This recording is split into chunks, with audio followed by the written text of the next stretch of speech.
Today I'm behind the wheel of a brand new 2021 Volvo XC40 Recharge, and this is the very first pure EV car from Volvo. Now, of course, EV is very, very hot right now. All manufacturers are trying to come out with their own EV cars, and some have even put out timetables on when they're going to transition their entire lineup to EV. And the XC40 Recharge is Volvo's very first try. So just how good is this XC40 Recharge, and how does it compare to the gas model of the XC40, and how does it compare to, say, a Model Y? Well, keep watching and find out. Before I get started, I want to give a big thanks to Volvo Cars and Lyle, which made this video possible. So if you're in the market for a brand new or used Volvo, definitely check them out. Their website URL is in the description below. All right, I'm behind the wheel. Let's see how good this brand new XC40 Recharge is and see how it drives. First, let's talk about the important stuff when it comes to an EV car: range, charging, and power. Now, as for range, this XC40 doesn't really excel. It's towards the bottom of the pack. So in total, you get 200 miles of driving per charge. Now, 200 is a respectable number. If you're just driving this for your daily commute, it's probably no more than 50 miles, right? For short trips, it's pretty good. You don't have to worry about ever not having enough range. But when you compare this to the competition, for example, Audi e-tron, which is a bigger SUV, but it does cost significantly more, that one comes in around 222 miles per charge. Now, if you compare it to the Tesla Model Y, 326 miles per charge. So 326 versus 200, that's a big difference. That's over 50% more range per charge. Now, when it comes to charging, well, Volvo states that you can charge 80% within 40 minutes. So that's also around middle of the pack, right? Not the greatest, but not too shabby either. And in terms of charging, you can pretty much go anywhere outside of Tesla's supercharger network. There's a ton of third-party charging stations out there. And the good thing is, if you're looking for a charger, you don't have to fumble around. It's built into the maps inside this new infotainment center. So right on top, if you click on the charger icon, Google Maps pops up and tells you where all the charging stations is, and there's usually a lot around you. So this is very similar to the Tesla's Google Maps, where it shows you where all the supercharger stations is. Now, as for power, that's where this XC40 Recharge really shines. There's two motors. This is all-wheel drive. There's electric motor up front, electric motor in the rear, combined over 400 horsepower. That's a lot, and close to 500 pound-feet of torque. And these dual motors propels this XC40 0 to 60 in 4.7 seconds, which is really quick. That's much faster than, say, an Audi e-tron, and even faster than a base Model Y, which does 0 to 60 about 4.8 seconds. And if you haven't driven an EV car before, you're in for a treat. The accelerator, it's instant. You know, the throttle feeling is about as good as it can be. There's no lag, no delay. As soon as you put your foot down, you get pushed back in the seat. And that's because the torque comes in right away. At 0 RPM, it comes in at full torque, right? You don't have to wait for the engine to rev up or anything like that. So what about the drive? Besides acceleration, what else is different? Well, the one pedal driving is definitely different, and it's in the menu. Volvo put it there. They're very smart, because most people jumping into EV is not used to it. And what one pedal driving means is basically regenerative braking is turned on to the max. So when you let off the accelerator, basically the XC40 Recharge will try to generate as much energy back and charge a battery with it, right? And because of that, the XC40 Recharge comes to a stop really quick, much quicker than a normal gas-powered XC40. The good thing about it is, if you time it right, you really don't need to use your brakes. That's why it's called one-pedal driving. See, like right now, I'm coming to a red light. I'm not pressing, I'm not stepping on the brakes. I'm just letting go, and the XC40 just came to a stop, right? I did not need to press on the brakes at all. Now, as for steering, there is a menu item where you can firm it up. There's actually one specific thing that asks you if you want firmer steering, and I do have that turned on. And that's because I'm used to the very firm steering from the Model Y. And by the way, the steering wheel actually feels really good. good thickness. The leather feels good. The white stitching that matches the stitching on the seats, very nice, feels good. Now, as for precision, unfortunately, there's a little bit of play, but not too bad, just a little bit. There's a little wiggle in the steering wheel, but it's a good firmness. Overall, it's not bad. It does make you feel quite in control of your XC40 Recharge, but it's not as precise, let's say, as the one in the Model Y, that's for sure. Model Y, there is zero play in the steering wheel. Now, because this is a pure EV car, it's super, super, super quiet in here. There's no engine noise. There's only like an engine whine, no exhaust noise. And overall, this XC40 Recharge is very well insulated, just like the gas model.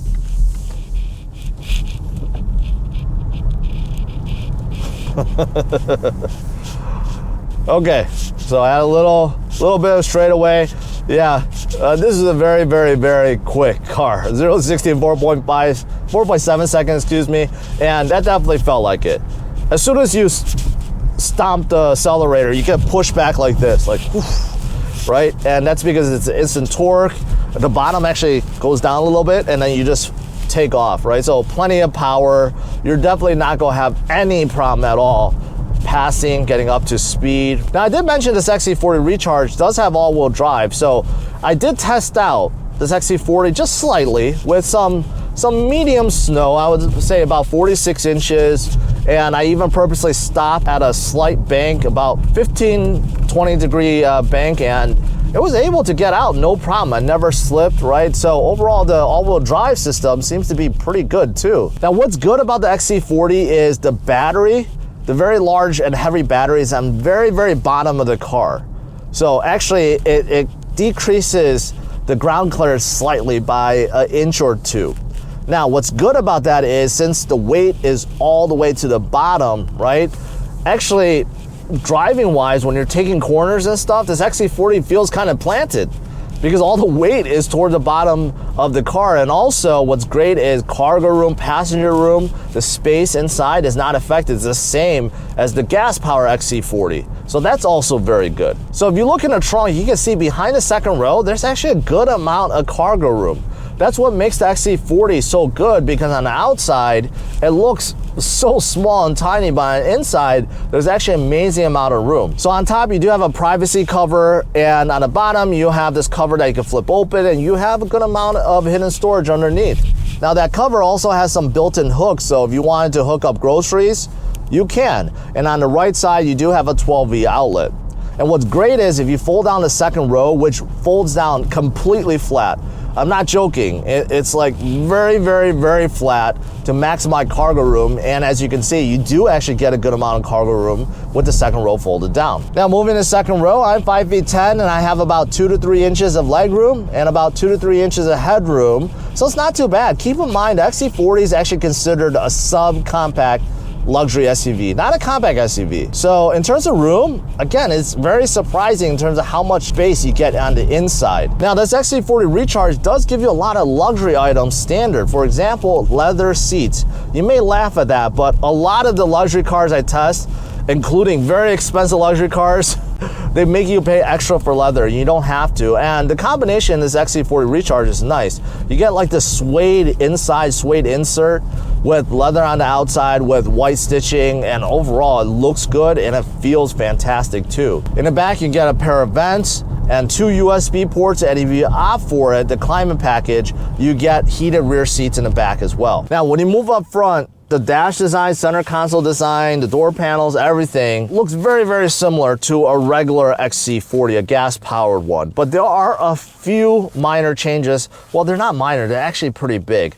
Let's start out with the digital gauge cluster. This 12.3-inch digital gauge cluster has been updated. The interface looks a lot sleeker, and everything just works a little bit better, and you do have multiple views. The one I love is the navigation one, where the maps is just displayed in the middle. It's really clear, really like in your face, and you really can't miss it, and I love that view. But of course, you get to see everything else. You know, your digital speedometer, your safety systems, right? Whether or not you have Pro Pilot Assist on, your speed limit sign, and you can scroll through various other things. And also on the right side, you can see what gear you're in, and that's really nice. So, I mean, it's a complete package. Overall, this is a big upgrade from the standard one that you find in the regular XC40. Something else that changed is the infotainment system. This is still a 9-inch touchscreen, but this has been completely revamped. This is now completely integrated with Google Maps and Google overall. So this is more like an Android-based interface. Now, in some ways, I think it did get better. Other ways, I think it didn't get better. So the home screen does look exactly the same, but you can't scroll to the left or right anymore, and that's what I miss. Usually, you can scroll to the right, and that's where you can find all your icons and so forth. That has been moved to the bottom left-hand side of the screen. If you press it, you do see that there are a few built-in apps, and you can even go into the Google Play Store to download more.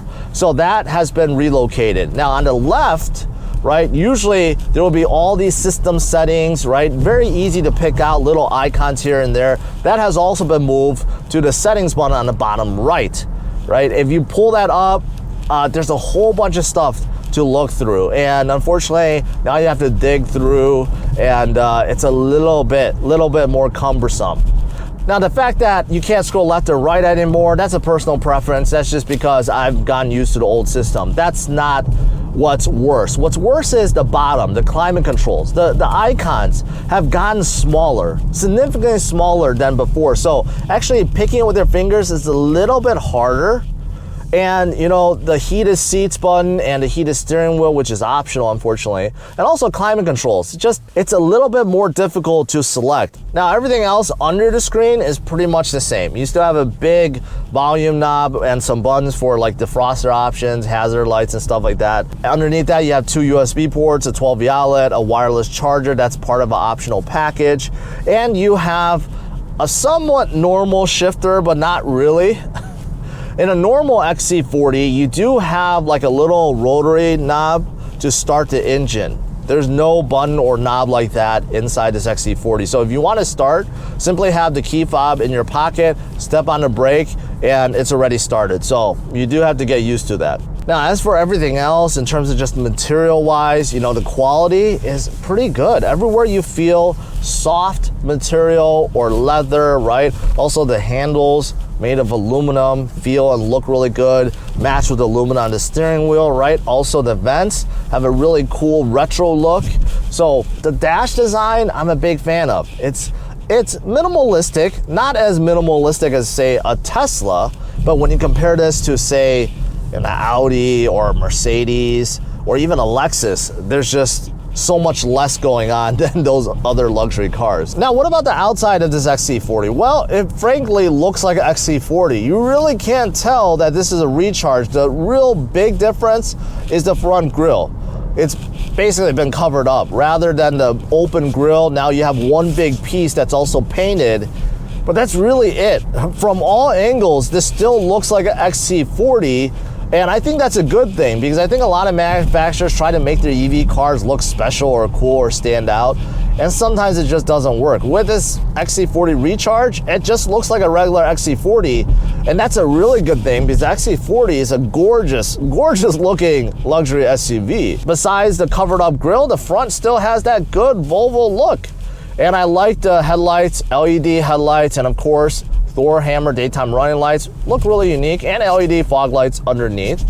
Now moving to the side, you get special 19-inch wheels just for the Recharge. In my opinion, they actually look kind of small. I wish they were a little bit bigger, but of course, being a little bit smaller does help with the ride quality. Now the mirrors, the roof rack are all black, so you do get a nice contrast in that floating roof design that I'm a big fan of. And from the side view, you can see you have very short overhangs. Front and rear overhangs are quite small, and you still get a tall roof and high riding SUV. So I like the side look. Now moving it back, you have the signature, you know, LED tail lamps that you're used to seeing on a Volvo, and also you have the normal stuff like shark fin antenna, a spoiler, large privacy glass, and underneath, if you're looking for chrome exhaust tips, you're not gonna find them because there's no gas engine in here. Something I didn't mention yet is how comfortable it is driving this XC40. And I'm talking about the seats and the suspension. The seats are fantastic. I'm glad the XC40 Recharge doesn't use the very sporty seats that you find with the R design, which I find them to be too aggressive. This one is the normal one. It looks great, it feels great, very comfortable. it's bolstered, it's holding me in, but I don't feel like I'm squished.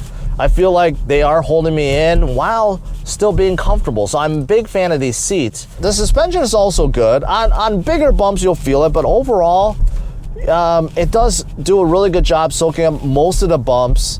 And I do feel like it does a really good job controlling this XC40, especially around corners. You get that planted feel.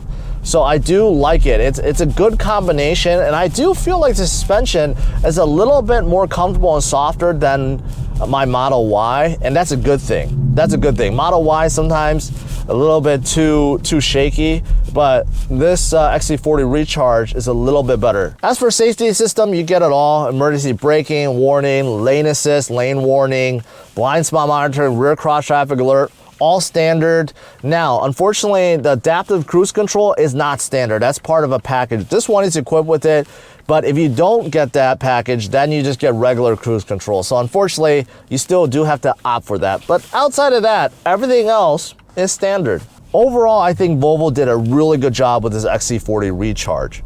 Everything that makes the XC40 great is still here. The great looking, modern, stylish exterior, right? Also spacious interior, the features, the fantastic drive, it's still here. Now what Volvo did was upgrade it with this new powertrain. Now you get 200 miles of driving without using a single drop of gas. Also, you get 0 to 60 acceleration in 4.7 seconds, which is insane, right? And you get a very quiet drive, and you get a whole bunch of other things such as the updated infotainment system and this gauge cluster. So overall, I think Volvo did a really, really good job. So there is one thing that I believe is holding this XC40 back, and that is the price tag. This one, the base one, comes in at $54,000, and not everything I mentioned, not all the features are standard. So there are optional features, and if you tack those in, like this one comes in over $58,000, which is a huge chunk of money. And when you compare that to, say, the gas model version of the XC40, is definitely up there, right? There's definitely a big premium. So next up, let me sum up the good and bad to this XC40 Recharge so you could decide if this is the right luxury EV SUV for you. To conclude, the 2021 Volvo XC40 Recharge is a very good entry into the EV space for Volvo. Volvo took what's best about the XC40 and made it even better. The XC40 looks stylish and great on the outside and has a modern and minimalistic cabin and interior. The cargo room and passenger space within will surprise you. The XC40 Recharge provides great visibility, comfortable seats, and a very quiet ride. The Recharge's powertrain is extremely fast and the torque kicks in an instant. The steering and the one-pedal driving can be adjusted, and the digital gauge cluster and infotainment screen gets updated. The bad includes the below average range per charge, which comes out to be around 200 miles, and the charging time is just average at 80% within 40 minutes. The upgraded infotainment system does have improvements, but it also has disadvantages too. Lastly, the high price tag on the XC40 Recharge, especially with all the packages and features added on, makes it tough for buyers to make the leap. Overall, I'm giving the 2021 Volvo XC40 Recharge a score of 99. To see where it ranks, check out driversonlyrankings.com. Thanks for watching, hit the like and subscribe to the channel, and check out these other reviews.